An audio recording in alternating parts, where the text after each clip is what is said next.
Manajló András festőművész, grafikus 1970-ben született Kárpátalján, Ungváron. Családja egy 3 nemzedékre visszatekintő ruszin festőművész dinasztia. Nagyapja Manajló Fedor, a Kárpátaljai Képzőművészeti Iskola, a Kárpáti Barbizon egyik alapítója. Édesapja Manajló Iván festőművészként és tanárként ugyancsak a kárpátaljai művészvilág nagyra becsült alakja volt. Testvére Viktória is elismert képzőművész. Manajló András 1991-ben nősült meg. Iparművész feleségével, Andreával együtt tanultak az Ungvári Iparművészeti Főiskolán. 2 fiúk született. Családjával a 90-es évek elején költözött Magyarországra. A ruszin közösség aktív tagja. Kezdeményezésére és édesapja tiszteletére díjat alapítottak Pro Arte Rutenorum néven, amely a kiváló kortárs ruszin képzőművészek munkáját ismeri el és támogatja. Évtizedek óta Vácon él és alkot.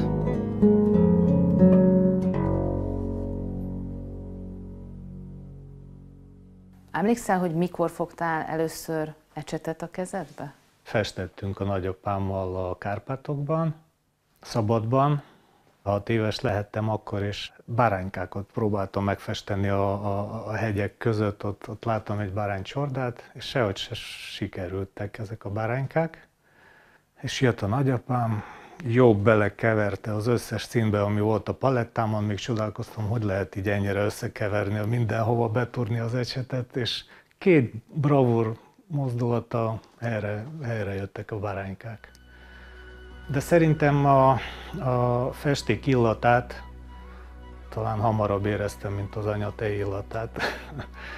Emlékszem a nagyapám műtermét, ahogy a festmények között mászkáltam, talán 4 kézláb, a cigaretta illatú bajuszát a nagyapámnak, meg ezt az egész környezetet, ami most ott éppen a múzeumban van Ungváron.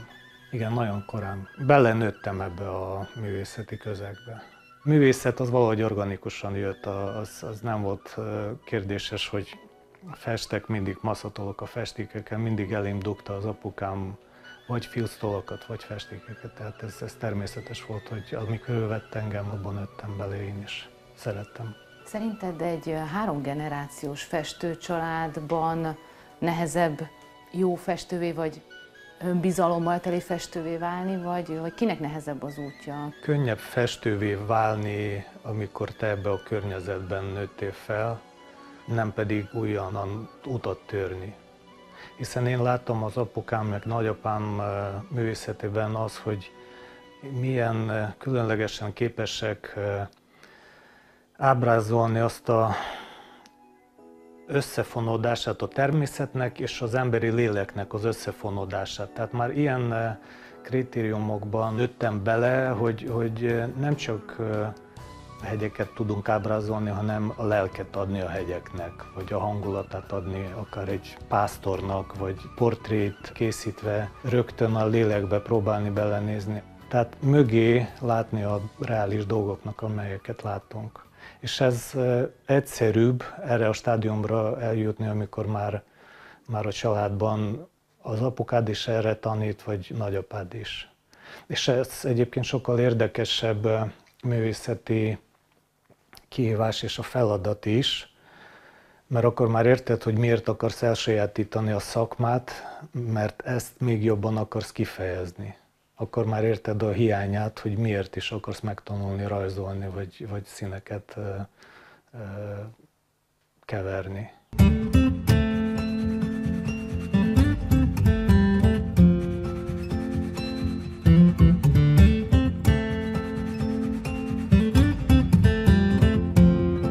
A tradíció, amelyet egy fiatalként befogad egy fiatal művész, amelyet láttam a nagyapámtól és apukámtól, a kárpátaljai vibrációit, vagy a ruszinságnak a folklór jeleit, amit egyébként nagyon erős volt a nagyapám művészetében. Ez adta meg legalábbis nekem egy alapot amelyet mindig érzem a háttérben, amikor hozzáállok a palettához. Tehát még akkor is, hogyha absztrakt festményhez állok hozzá, akkor is valahol ott van ez a családi háttér, meg kulturális háttér, amelyből jöttem ki. Hát a nagyapám, ő szerintem jogosan híres festőművész Kárpátalján, mert úgy a ruszin folklort bevinni a művészetében, mint ahogy ő ezt csinálta, ez én nem tudom még ennek még egy példáját a kárpátaljai művészetben, vagy a ruszin festészetben. Tehát egy iskola alapítójaként számon tartott a nagyapám, és az apukám nyomdokaiba lépett, ő szintén művész lett, és társasági életben is nagy szerepet vállalt. Igazgatója volt annak a művészeti iskolának, amelyeknek az egyik alapítója volt a nagyapám. Engem is arra tanított, hogy mi is az a művészet. Egyébként ő mindig mondta nekem, hogy legyek kísérletező, ne féljek hibákat követni, amikor festek. Próbáljak inkább érzelmeket kiadni a festészet során.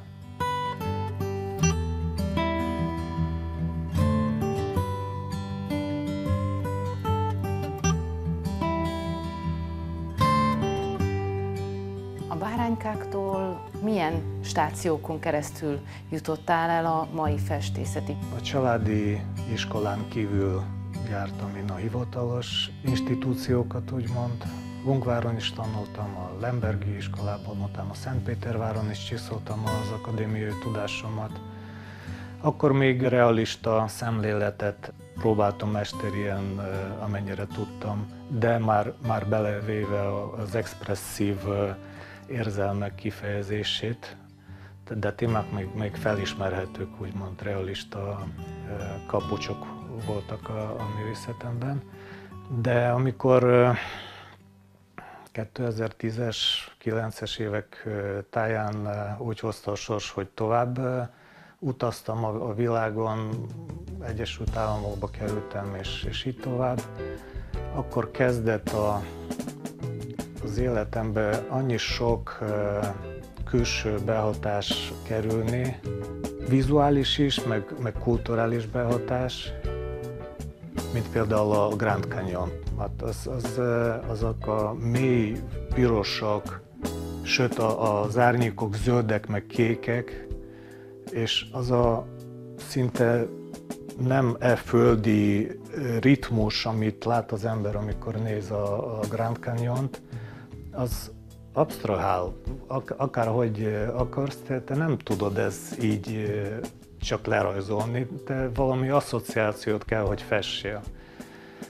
Vagy a keleti bazároknak a sokszínűsége, vagy a párizsi utcáknak a szürke elegánciája. Ez mind-mind behatásokkal voltak a művészetemre, és vezettek az absztrakció felé.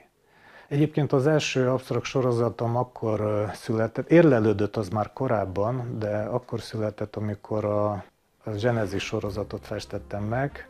50. szülinapi jubileumi kiállításomon készült akkor az a sorozat, amikor már gondolati konstrukciókat is próbáltam átadni, tehát különböző jelképeket összeállítani ahhoz, hogy kifejezzem egy gondolatot.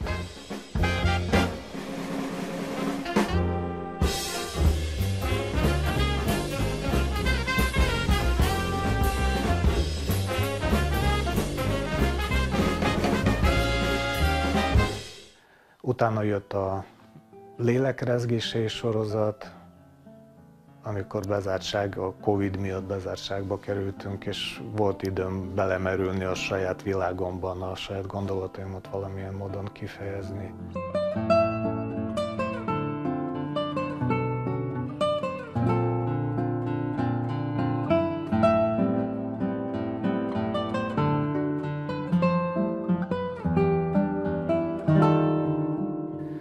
Kotázor sorozat, amikor több ideig tudtunk tölteni a francia-olasz rivierán, akkor viszont már a külső színek, illatok, dolce vita érzést próbáltam átadni a festményeken.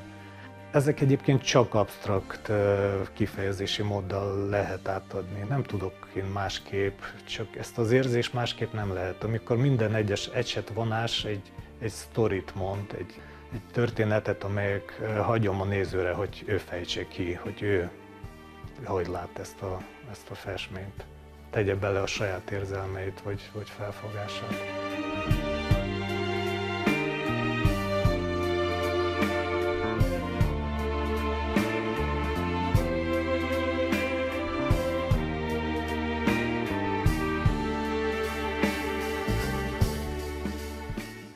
A legutóbbi sorozatom a Midnight Jazz, éjféli jazz, ami manhattani holdfényes séták közben hallott jazz zene. Összekevertem a ruszin folklórral.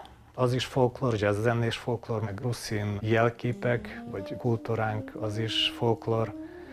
És mint alkimikus kevertem a zenét, a színekkel, a kulturális hagyományokkal, és ezt így kitáltam egy festménysorozatban.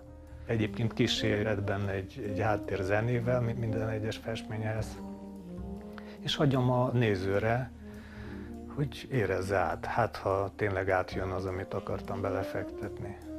Amikor ránézel a képeidre így utólag, akkor vissza tudod fejteni, vagy újra átéled azokat az érzéseket?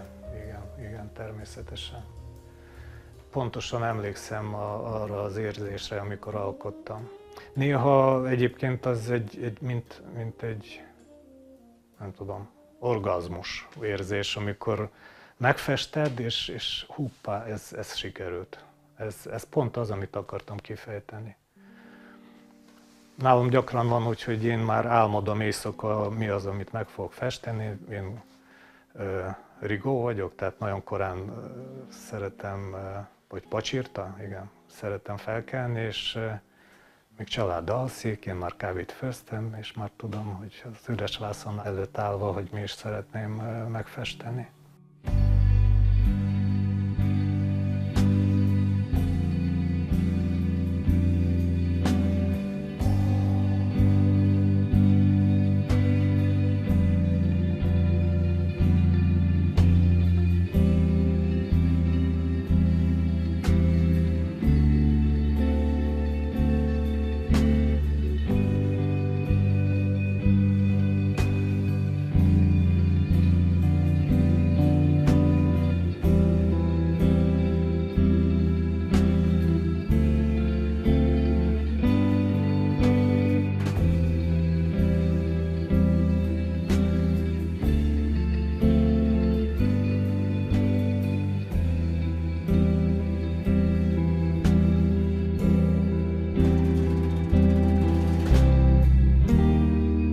Amikor tanultunk a Szentpétervári Akadémiában, akkor a professzoraink azt mondták, hogy készítsetek skiceket minél kisebb méretben, akár ilyen gyufás doboznyi méretben, és nem nagyobb, ne legyen lehetőséged nagyon sok részletet bevinni abba, amit akarsz kifejezni a gondolatként. Jobban tudjunk pont az érzelmeket kifejezni, akár egy vonallal.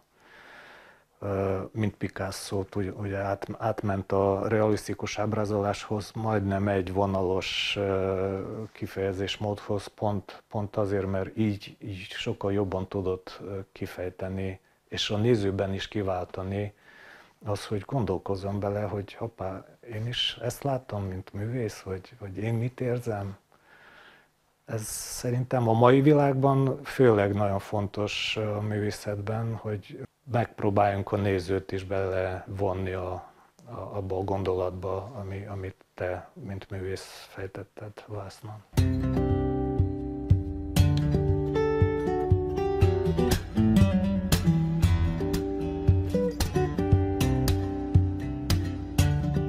Mondhatom azt, hogy én el vagyok a négy fal közt a műtermemben, a saját gondolataimban, lubiszkolva, de nem fontos. Pont ez a kiállítás, ami legutóbb volt, amikor csak absztrakt sorozataimat állítottam ki Vácon.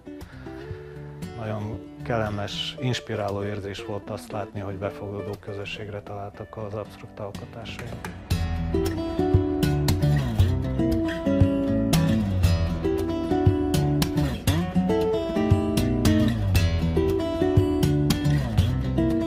Szeretem úgy festeni, hogy szinte fröcskal az egész műteremben a festék, néha táncolok, amikor festek, tehát ez egy ilyen spontán, örömteli folyamat. Valaki mondta, hogy vitális expresszionizmus a stílusom, tehát ez az életigenlés, ez mindig is, akár a korábbi stílusaimban is jelen volt, és most is ott van. És ez valóban belefektetem, mint művész, ezt az életörömet. Honnan hozod ezt az életörömet? Jó, muzsám.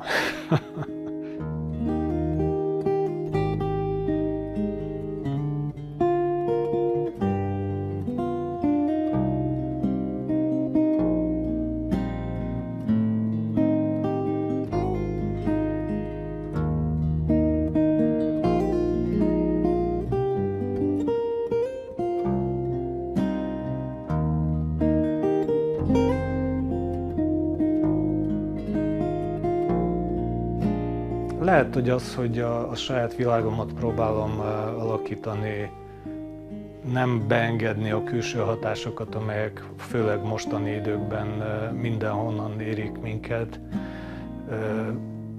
Ez nyilván nehéz ettől elvonatkoztatni magát, de művészként én próbálom ezt a saját világot valahogy kialakítani, és óvom ezt a világot, hogy tudok ezt az örömérzetet valahogy magamban fenntartani, és nem engedni a negatívumnak bekerülni az mindennapjaimba, sőt a kreatív folyamatokba. Ez így nekem sokkal komfortosabb művészként ez az érzés, amikor pozitívum van körülöttem. Szeretem a napsütést is azért.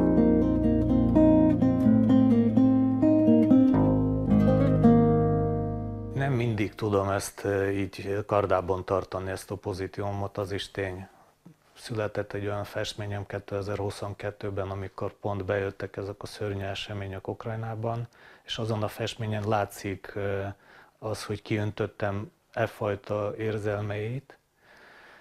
De nyilván van, hát emberek vagyunk, vannak hullámvölgyek is, amikor meg is festem azt a szenvedélyes lélek kiabálást, úgymond a vásznon, de próbálok nem ezt vinni, mint a fővonalat a művészetemben.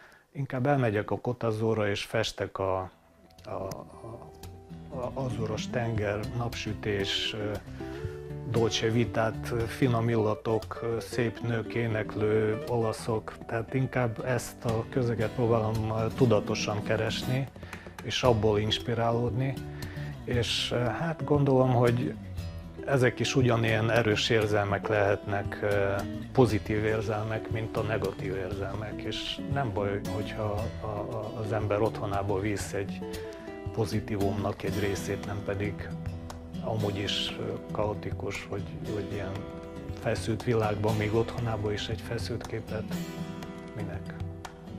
Sőt, mint a család. A műtermem az egy olyan része az életemnek, ahova én szeretném meghatározni, hogy mi kerül bele.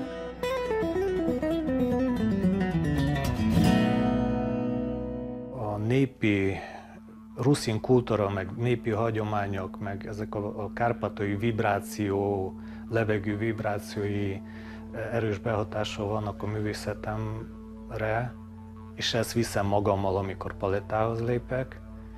Ezt a Midnight Jazz-ben tudatosan próbáltam becsempészni, de nem direkt módon, hogy ilyen lapos, folklorista stílusban oda ábrázoljak valami ornamentumokat, vagy azért tudatos volt ez a kombináció, mivel ez az énem a ruszin, de szeretem a jazz zenét, hát hogy milyen módon tudom ezt a kettőt összekombinálni, és hát ha ebből egy olyan érdekes eredmény is születhet.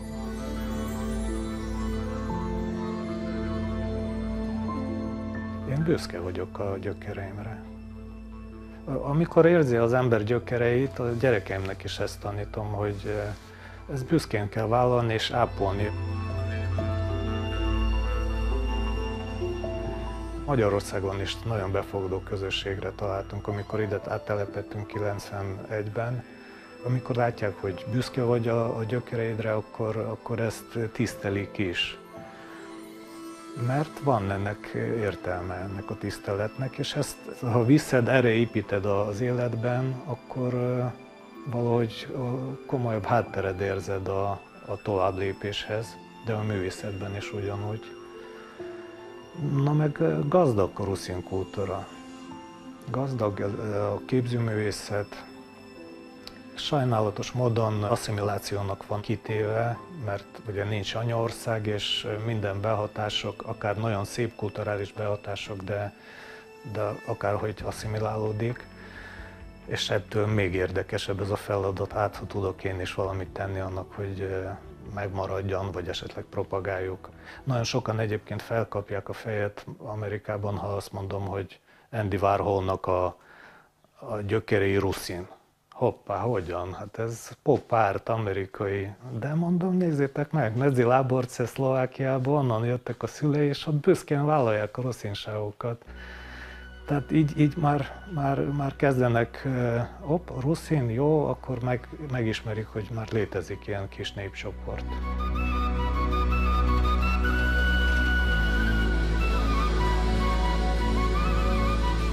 Illusztrálni lehet azzal, hogy ha benned van ez az érzés, a hovatartozás, vagy kulturális ruszin gyökereket ápolsz magadban, akkor ez így vagy úgy, de kitör valamilyen módon.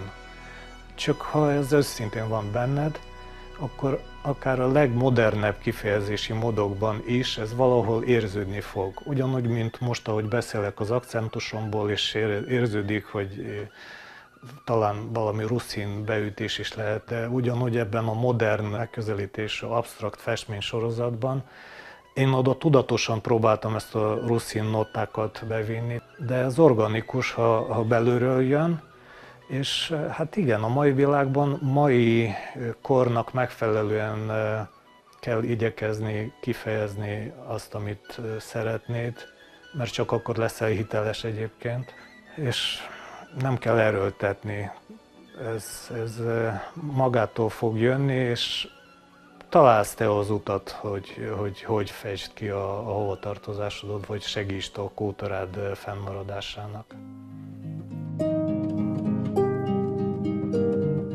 Írtam ezt a tanulmányt a családunkról, most kapok egy meghívásokat, hogy tartsak előadásokat arról, mert ez eléggé unikális dolog a dinasztikus művész család egy ruszin kultúrában, ez elég ritka, hogy milyen helye és milyen szerepe lehet egy ilyen családnak az egyetemes ruszin kultúrára nézve.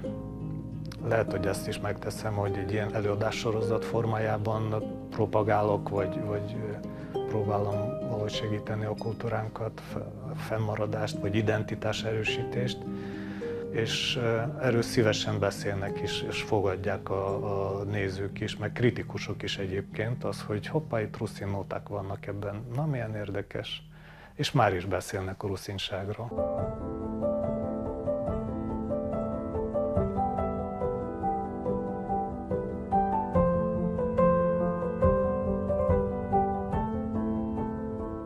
A kifejezési mód szélesítésén gondolkodom most. Például ez műhely titok, a szobrászkodásban gondolkodom, hogy lehetne kifejezni így ezeket az absztraktabb, de mégis valahogy felfogható dolgokat. Tehát ez még csak érlelődik, de ez nagyon szívesen megcsinálnám, és próbálkoznék ezzel. Tehát inkább ilyen formákban gondolkodom, hogy milyen más módon is tudnám kifejezni magam a további lépésekben.